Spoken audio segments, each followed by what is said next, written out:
अस्सलाम वालेकुम बेटे, आज हम बात करने जा रहे हैं रेडियो एक्टिविटी पार्ट 3 की। इसमें हम बात करेंगे about the half life, about the radio active decay, fission और फ्यूजन, और सेफ्टी प्रिकॉशन क्या हम कर सकते हैं। तो ये बड़े हमारे पास टॉपिक्स हैं। रेडियो एक्टिविटी डिके है, जिससे बताया आपको फिशन और फ्यूजन रिएक्शन है, और हाफ लाइफ और energy produced in the fission reaction ना, ठीक है जी। और सेफ्टी प्रिकॉशन की बेटे हम बात करेंगे। ये हम बात ऑलरेडी कर चुके हैं कि होता क्या है रेडियो एक्टिव डिके। ये बेटे होता है process in which an unstable nuclei of an element disintegrate to become more stable, right, with the emission of radiation alpha beta और गामा रेज। इसे बोलते हैं radioactive decay. Unstable nuclei disintegrate to become more stable with the emission of radiation. और आपसे last time बात हुई थी कि डिके होता है स्पॉन्टेनियस। इसे मुराद ये है कि no not affected by external factor as temperature, pressure, electric field, magnetic field. Even अगर आप केमिकल बना लें कंपाउंड, तो भी डिके रेट इफेक्ट नहीं होगा, ठीक है बेटे। ये देखेंगे अगर हाई टेम्परेचर पे है तो भी ऐसी शेप होगी डिके की, और अगर लो पे है तो भी यही शेप होगी। अब आपसे पूछ सकता है एग्जामिनर कि स्पाइक्स क्या शो कर रही हैं। What does spikes show? Spikes पर शो कर रही हैं कि ये डिके रैंडम है। कौन सा डिके है? ये रैंडम डिके है कि all identical nuclei in the sample have equal probability of decay in a given time interval, right जी। तो इसको बेटे हम कहते हैं जी कि spikes of the graph show that the decay is random. Random nature of decay show करती हैं स्पाइक्स। ये ग्राफ स्मूथ नहीं आ रहा, ठीक है जी। हाफ लाइफ बेटे, हाफ लाइफ क्या होती है? Half life is the time taken for half of the atom in any given radioactive sample substance to decay। या सिंपल वर्ड में याद कर लें, time taken for half of the unstable nuclei to decay. Time taken for half of the unstable nuclei to decay. या आप ये भी कह सकते हैं time taken for count rate to reduce to half. उसे भी हम बोलते हैं बेटे हाफ लाइफ। अब देखें इस डायग्राम में हम डिसाइड करते हैं हाफ लाइफ के बारे में। बेटे इनिशियल का आ रहा है काउंट रेट n0। जब काउंट रेट हाफ हो जाएगा, n0/2 हो जाएगा, तो जो वो होगा ना टाइम, उसे हम बोलेंगे half life. It is the first half life. First half life is here. फिर n0/2 से कितना हो जाएगा? n0/4। n0/4 क्या है? It's half of n0/2। तो बेटे क्या बन गया? ये हो गया n0/4, राइट। तो ये 1/4 फ्रैक्शन बन गया हमारे पास n0 का। तो ये बेटे आ गया हमारे पास जी हाफ लाइफ में। फर्दर डिके करता जाएगा। फिर क्या होगा जी? n0/8, फिर हो जाएगा n0/16, राइट। तो ये बेटा डिके करता चला जाएगा ऐसे। यहां देखिएगा, कहता है इनिशियल आ रहा काउंट रेट 80 काउंट्स पर सेकंड, राइट। अब जब ये फॉल कर देगा 40 काउंट के ऊपर, तो जो टाइम लगा बेटे वो क्या लगा है? 20 यूनिट क्या है? मिनट्स। तो ये बेटे इसकी हाफ लाइफ है 20 मिनट। फिर देखें 40 से फॉल करना है इसने 20 पे, कितना टाइम लगेगा? 50 - 25, 50 - 25, अगेन 25 मिनट्स, ठीक है जी। अगेन 20 से 10 तक, फिर 25 मिनट्स। ये बड़ी हाफ लाइफ है, time during which count rate reduces to half. Look at the problem जी। कहता है radioactive source have a half life of 15 minutes. Half life क्या है की? 15 मिनट्स की हाफ लाइफ है। तो कहता है हमसे कि find the fraction left after 1 hour. After 1 hour mean बेटे अगर उसका फर्ज कर लें इनिशियल काउंट रेट उसकी उसकी एज की एक्टिविटी है, तो आफ्टर 1 हाफ लाइफ क्या रह जाएगी एक्टिविटी? वो रह जाएगी a0/2, और टाइम का लगेगा 15 minutes, right. Then in next 15 minute क्या रह जाएगा? a0/4, हाफ कर दिया फर्दर आपने। फिर नेक्स्ट 15 मिनट क्या रह जाएगा? इसका हाफ करें तो आ जाएगा a0/8। इसका फर्दर हाफ करें आप 15 मिनट में, तो क्या बड़ी रह जाएगा? a0/16।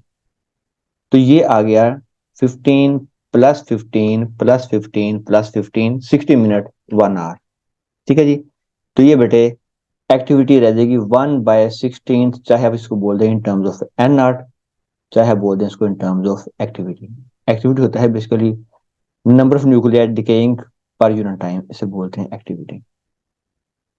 In an experiment to determine the half-life of a radioactive material, its count rate fall from 140 count per minute to 35 count in an hour। ये वाक्य पेश आता है बेटे 1 घंटे में। तो देखो भाइयों 140 फाइंड द हाफ लाइफ से कहां तक गिरेगा ये 120, फिर फ्रॉम 120 से कहां गिरेगा ये 60, राइट, देन 60 से 30। ओके जी, तो ये बेटे हमारे पास आ गया कि एक्सपेरिमेंट हाफ लाइफ होता है एक्टिव, तो ये वाक्य पेश आ रहा है 1 आवर में। तो बेटे अराउंड 20 मिनट्स की आ रही है हाफ लाइफ, 20, 20 और 20, राइट, अराउंड 20 मिनट्स यहाँ आएगा अप्रोक्सीमेशन। ये आप ग्राफ ड्रा करके वहां फाइंड कर लें आप लोगों ना, ठीक है जी। Next you have fission reaction. बेटे क्या होता है, what's meant by fission reaction? बेटे फिशन रिएक्शन ये होता है कि दो साइंसदान थे, दे परफॉर्म द एक्सपेरिमेंट के they bombarded a slow neutron on uranium 235। तो ये न्यूट्रॉन ऑब्जॉर्ब हो गया, दे थॉट के they get the isotope of uranium 236। लेकिन फिर ये हुआ कि ये यूरेनियम डिके कर गया इनटू ब्रोमीन 85 प्लस बेटे लैंथेनम 148 और साथ 3 को न्यूट्रॉन मिल गए। जो ये फिनोमेना है जिसमें एक हैवी न्यूक्लियस स्प्लिट हो गया 2 lighter nuclei with the release of energy, इसे बोलते हैं बेटे फिशन रिएक्शन, राइट। तो क्या है fission reaction? Nuclei with high mass number में undergo fission. A nuclei may split to two daughter nuclei nearly of same mass with the release of energy. Splitting of heavy nucleus into two lighter nuclei nearly of same mass with the release of energy. जो नए बने न्यूक्लिया उन्हें बोल देंगे daughter Nucleya, right जी। अब ये बेटे हमें नजर आ रहा है यहाँ पे फिशन देखिएगा कि उन्होंने न्यूट्रॉन वार्ड किया, तो what they get again here, ये न्यूट्रॉन आया बेटे, ये यूरेनियम था, राइट, और ये बेरियम मिल गया और क्रिप्टॉन मिल गया और साथ 3 और मिल गए neutron. It is the fission reaction. और साथ एनर्जी खारिज होगी, हीट एनर्जी, राइट। और जो एनर्जी रिलीज होती है that's found by this formula E equal to delta m c square. यानी बेटे जो न्यूक्लियर बने हैं ना प्रोडक्ट्स, और फर्ज कर रहे हैं कि न्यूक्लियस मैस यूरेनियम था बेटे, वो के किया है बेरियम में प्लस क्रिप्टॉन में प्लस बेटे कुछ निकले न्यूट्रॉन, राइट। तो अब वो कहता है अगर आप इन तमाम का मैस ले लें, मैस ऑफ प्रोडक्ट्स, ठीक है, और ये है मैस ऑफ इनिशियल मैस बोलते हैं, एम आई बोलते हैं आप, ठीक है। अब वो कहता है जो मैस होगा ना बेटे ये ग्रेटर होगा इनसे, जो ये मैस का डिफरेंस है वो डेल्टा एम है। तो ये बाय आइंस्टाइन साहब ये कन्वर्ट होगा एनर्जी में E equal to delta m c square. Delta m is the mass change in mass, mass में जो तब्दीली आ गई है, जो मैस एनर्जी में कन्वर्ट हो गया है, ठीक है जी। E is the energy release, heat energy, radiation, और c is the speed of light. ये बेटे यहाँ पे कांस्टेंट है, इसे यहाँ मुराद ये हरगिज नहीं है कि मैस अगर मूव करता है विद स्पीड ऑफ लाइट से तो एनर्जी रिलीज होगी, इसे ये मुराद बिल्कुल नहीं है। ये इस इक्वेशन का बेसिकली कांस्टेंट है, E is proportion to delta m. उसका बेटे कांस्टेंट होता है हमारे पास यहाँ पे delta m c square, right. तो c square here is a constant. Fission chain reaction, ये बेटे इंसानों की बर्बादी के लिए या न्यूक्लियर रिएक्टर में एनर्जी पैदा करने के लिए इस्तेमाल करते हैं फिशन रिएक्टर को, कि the fission neutron split uranium 235 nuclei, a chain reaction started, it is called fission chain reaction. ये देखें बेटे ये आ रहा है फिशन चेन रिएक्शन। आपने एक यूरेनियम को तोड़ा, राइट, इस पे आपने बॉम्बार्डमेंट की, ये बना आइसोटोप बड़े वाला, इससे 2 बन गए डॉटर न्यूक्लियाई और साथ 3 न्यूट्रॉन मिल गए। यहाँ पे एक बेटे क्या है 3 न्यूट्रॉन है, 1 2 और 3। ये 3 न्यूट्रॉन और 3 यूरेनियम के एटम को ब्रेक करेंगे, फिर हर यूरेनियम के एटम से तीन तीन और न्यूट्रॉन मिल जाएंगे, ये न्यूट्रॉन है बेटे हमारे पास, ठीक है। ये तीन न्यूट्रॉन आगे अपना फरीजा अंजाम देंगे और तीन यूरेनियम के एटम का बेड़ा गर्क करेंगे। तो इस तरह ये रिएक्शन स्पीड से आगे चलता चला जाएगा और बहुत से millions of atoms in a very short period of time decay करेंगे और ह्यूज अमाउंट ऑफ एनर्जी पैदा होगी, huge amount of energy released. और बेटे अगर हम ये एनर्जी कंट्रोल नहीं करते तो ये तबाही फैला देगी। हिरोशिमा और नागासाकी में जो फेंका गया था ना एटम बम, वो यही बेटे मामला था, इसी टेक्निक से एनर्जी पैदा की गई थी, huge amount of energy released.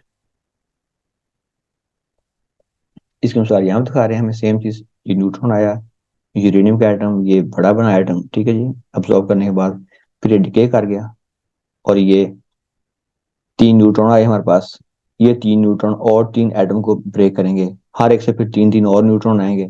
तो ये बेटे बनता है हमारे पास फिशन चेन रिएक्शन, राइट। अगर हम इस रिएक्शन को कंट्रोल कर लें तो इसको हम इंसानों की भलाई के लिए इस्तेमाल कर लेते हैं। यहाँ इन्होंने रिएक्शन कंट्रोल किया। ये बेटे आपको जो नजर आ रहे हैं ना, ये ग्रीन रॉड ये वाले, ये यूरेनियम के रॉड्स हैं। इनके गिर्द ये ग्रेफाइट है, ये बात हम कर रहे हैं अबाउट द न्यूक्लियर रिएक्टर, ये ग्रेफाइट है। ग्रेफाइट होता है, ये स्लो डाउन करता है न्यूट्रॉन को, क्या करता है, slow the neutron, slow neutron. और जो बेटे यूरेनियम रॉड है, ये काम करता है एज फ्यूल। जैसे हम मिट्टी का तेल जलाते हैं, गैस जलाते हैं, तो ये इसका फ्यूल है रिएक्टर का, ठीक है बेटे। ये दरमियान में बोरॉन रॉड्स हैं, they are the neutron absorbers. अगर हम चाहते हैं कि न्यूट्रॉन कंट्रोल में रहे या बंद हो जाए रिएक्शन, तो इसको हम इसमें फेंक देते हैं, ये तमाम न्यूट्रॉन को अब्सॉर्ब कर लेता है, इट इज न्यूट्रॉन अब्जॉर्बर्स। तो बेटे इसमें गैस होती है, कार्बन डाइऑक्साइड गैस होती है एट हाई प्रेशर। तो अब ये जब रिएक्शन होगा, राइट, यूरेनियम में से हीट एनर्जी निकलेगी बाय फिशन रिएक्शन और हीट पैदा होगी। वो हीट, ये गैस कोल्ड आएगी, यहाँ से हीट लेके ये गैस इधर को निकल जाएगी, यहाँ से बेटे गैस इधर आएगी, राइट। ये गैस हॉट गैस है। ये इन जो कॉयल बनी है वाटर की, इनमें वाटर आता है, कोल्ड वाटर, ये उन्हें स्टीम में कन्वर्ट कर देगी। वाटर यहाँ से एंटर हुआ और यहाँ से स्टीम बाहर निकलेगी बेटे, और ये स्टीम टरबाइन को ऑपरेट करेगी, टरबाइन से फिर जनरेटर और आगे बिजली पैदा होना शुरू हो जाएगी। तो ये न्यूक्लियर रिएक्टर बेटे हम इस्तेमाल कर लेते हैं for the production of the electricity. सिर्फ इसका नुकसान ये है कि जो होते हैं ना, रेडिएशन का जो एक्सपोजर है, उससे जो होते हैं यूजर्स, जो लोग वहाँ काम कर रहे होते हैं, उनको ट्रबल आती है। या जो फिर इसके होते हैं वेस्ट मटेरियल, उसको जरा डिस्पोज ऑफ करना मुश्किल काम है, वो करना ये बेहतर सोर्स है एनर्जी पैदा करने का और बड़ा स्मार्ट वे है, ठीक है जी। और ये तमाम चीजें कहाँ रखी होती है उन्होंने, कॉन्क्रीट फील्ड में, ताकि शील्ड में, ताकि बाहर रेडिएशन कम से कम जाए। और ये बड़ा हाई मेटल होता है जो हाई टेम्परेचर को टॉलरेट करता है, ठीक है जी। ये बात बड़ा ये बताई गई है। ये रिएक्टर आ गया हमारे पास, ये स्टीम आई, ये टरबाइन आ गई, ये जनरेटर आ गया, बिजली पैदा हुई, आगे स्टेप अप ट्रांसफार्मर, और बड़े बिजली घरों को जा रही है, ठीक है जी, इंडस्ट्री को घरों को जा रही है और जिंदगी का निज़ाम चल रहा है, ठीक है। इसमें एनर्जी चेंज क्या आते हैं जी, न्यूक्लियर एनर्जी, कभी पूछ सकता है examiner. It convert to heat energy, it convert to potential energy और स्टीम एनर्जी, राइट, इसमें आई थी हमारे पास। और it convert to kinetic energy, और kinetic then finally electrical energy, right जी। तो ये बड़े एनर्जी कन्वर्जन आ रही है। कार्बन डेटिंग हम कर चुके हैं पिछले लेक्चर में, उसको बड़े जरूर देख लीजिएगा, ये एक चीज की लाइफ के बारे में बताती है हमें। न्यूक्लियर फ्यूजन, न्यूक्लियर फ्यूजन बेटे फिशन का रिवर्स है। फिशन में देखिए हमने दो काम कर लिए हैं, या तो हम यूज कर लेते हैं उसको एटॉमिक बम में, या उसको यूज कर लेते हैं रिएक्टर में। न्यूक्लियर फ्यूजन फिलहाल जमीन पे स्टार्ट नहीं हुआ, इसको किया है एट द लैब लेवल पे, कुछ किए हैं एक्सपेरिमेंट उन्होंने, कुछ कामयाब हुए हैं, इंसान लगा है इसके पीछे। इसके लिए हाई टेम्परेचर रिक्वायर्ड है, वेरी हाई टेम्परेचर, जो सन में और स्टार में अवेलेबल है। इसमें रिवर्स मामला होता है, if lighter nuclei join together to make a heavier nucleus with the release of energy. Lighter nuclei मिलते हैं, हैवियर में एनर्जी खारिज होती है। Such a fusion reaction has been achieved in the hydrogen bomb. इंसानों को मारने के लिए इस्तेमाल कर सकते हैं हम लोग फिलहाल, ठीक है। इन फ्यूजन अगर the energy released is enough to keep the reaction going. ये सेल्फ सस्टेनिंग रिएक्शन है, एक बार जब शुरू हो जाए तो इतना हाई टेम्परेचर जनरेट कर लेता है कि फिर अपने आप को जारी रख सकता है। Is required, it is called the thermo nuclear fusion बोलते हैं बेटे इसको, जो अपने आप सेल्फ सस्टेन करता है। Source of the sun energy is nuclear fusion, other stars also nuclear fusion. अब देखें यहाँ पे ड्यूटेरियम मिलता है किसे जी, ट्रीटियम से। दोनों न्यूक्लियाई हैं, क्या है जी, दोनों न्यूक्लियाई बेटे ये पास आने पे तैयार नहीं होंगे because both have positive charge, they repel each other. So high temperature पे इनको इतनी मिलती है kinetic energy that they can come close together at high temperature required needed, कि ये पास पास आ जाए। और वो कहाँ अवेलेबल है, टू फ्यूज, ये अवेलेबल है सन में और स्टार में। इट कन्वर्ट्स टू हीलियम, और साथ बेटे एक न्यूट्रॉन मिल गया, और साथ ह्यूज अमाउंट ऑफ एनर्जी मिल गई। तो ये देखें बेटे सन में पैदा हो रही है, ये देखें कितना हाई टेम्परेचर है, huge amount of temperature needed to start the fusion of the neutrons to make helium. ठीक है जी, ये बेटे कहानी हमारे पास है फ्यूजन रिएक्शन की। प्रॉब्लम्स जी, under what condition does a fusion reaction occur, under very high temperature, it will occur at very high temperature, not at, at normal temperature, it is possible. Why fusion reaction is self sustaining, क्योंकि उसे इतना high temperature बना लेता है that it can then continue, फिर अपने जो बकाया एलिमेंट्स हैं, एयर है, इवन उसमें भी शुरू हो जाएगा रिएक्शन, हो जाएगा फ्यूजन। जो एयर में मौजूद हाइड्रोजन है उसमें काम भी ये शुरू हो जाएगा। ठीक है जी। डू फिशन और fusion reaction occur in the reactor, reactor में बेटे क्या होगा जेकर फिशन रिएक्शन, ये रिएक्टर के लिए है। और सन के लिए क्या है जी, फ्यूजन रिएक्शन सन के लिए है, सन और स्टार्स के लिए। सेफ्टी क्या है जी हमारे पास, what are the safeties from the, safety बेटे ये है कि लैब में आपने कुछ नहीं खाना न्यूक्लियर लैब में। Shield people from the direct nuclear radiation, keep the people time of exposure to radiation as short as possible. जो लोग काम करते हैं रिएक्टर में उनका टाइम, जॉब का टाइम कम होता है, राइट, फिर उनको गैप भी देते हैं, नंबर ऑफ हॉलीडेज ज्यादा होती है उनके लिए। Prevent radio active material from getting into the body, खुराक के जरिए आपने कोई लैब में चीजें नहीं खानी कि बॉडी में चला जाए। डायरेक्ट आपने कांटेक्ट नहीं करना किसी भी सोर्स को। यूज करने आपने ट्वीजर्स टू ग्रिप इट, ये नहीं चेक करना कि इसमें किसमें निकला अल्फा पार्टिकल, उसे देखने की कोशिश करें, ये बिल्कुल गलती नहीं करनी। ठीक है जी। तो ना इसको अपने हाथ से पकड़ना है, राइट, यूज करने हैं ट्वीजर्स, और ना इसमें अपने डायरेक्ट देखना है। तो ये बेटे बकायस के, और never read anything in the laboratory, right जी। See few problems about the this chapter. Half life of source is 2400 years. The activity of sample is 720 counts. How long it take for activity to fall to 90 counts? तो बेटे 720 से कहाँ आएगा ये, इसका half करते जाएं। तो बेटे 720 का मतलब हमारे पास हाफ 360, 360, उसका बेटे हाफ आ जाएगा 180, उसका हाफ आ जाएगा 90। तो 1 2 3 बेटे आ गई हाफ लाइफ। और बेटे इसकी हाफ लाइफ है 2400, तो 2400 इंटू 3 करेंगे अगर आप, 3 इंटू 2400, तो बेटे आपको मिल जाएगा आपका 3 × 2400, तो ये बेटे आपका आंसर आ गया 7200 ईयर्स। ठीक है जी। Which question show the nuclear fission, इसमें बेटे न्यूट्रॉन को बात करेंगे या हैवी न्यूक्लियर स्प्लिट करता है, ये देखेंगे यूरेनियम कर रहा है स्प्लिट इन दो न्यूक्लियाई में, डॉटर में, और साथ ही न्यूट्रॉन मिल रहे हैं, it is the fission reaction. Half life of source is 24 years. Activity of sample falls to a fraction of its initial value after 72 year. तो बेटे एक्टिविटी कितना गिरेगी, पहले एक्टिविटी ये होगी आफ्टर 24 क्या हो जाएगी, A0/2। आफ्टर नेक्स्ट 24 ईयर, ये 48 हो गए, कितनी हो जाएगी A0/4। आफ्टर नेक्स्ट 24 ये बन जाएगा कार्बन टोटल हो जाएगा 72। ठीक है जी। तो ये आ जाएगा A0/8। चेक करने का तरीका कितनी हाफ लाइफ हैं, आप कर रहे हैं 72 डिवाइड बाई 24, तो ये बेटे आंसर आ जाएगा 3 हाफ लाइफ। तो हम चेक करेंगे यहाँ 3 हाफ लाइफ के लिए, 1 half life, 2 half life and 3 half life. ठीक है जी। तो ये बेटे इसका आ जाएगा 1/8 गिरेगा इसका फ्रैक्शन जी। ये बेटे डिटेक्टर है, ये सोर्स है पेपर की चेक करने के लिए थिकनेस। ठीक है जी। यहाँ सोर्स क्या इस्तेमाल करना है, मैंने बताया था पिछले टॉपिक में, बीटा पार्टिकल होगा यहाँ यूज, अल्फा तो इसे पास कर सकता ही नहीं है ना। ठीक है, beta particle a source alpha particle is not used, right? Because alpha particle all are stopped by the paper, वो रुक जाएंगे बेटे, ठीक है जी। नेक्स्ट जी, ये क्या शो करता है जी? शो करता है रैंडम डिके। कर्व स्मूथ नहीं है, शो करता है बेटे रैंडम डिके, ठीक है जी।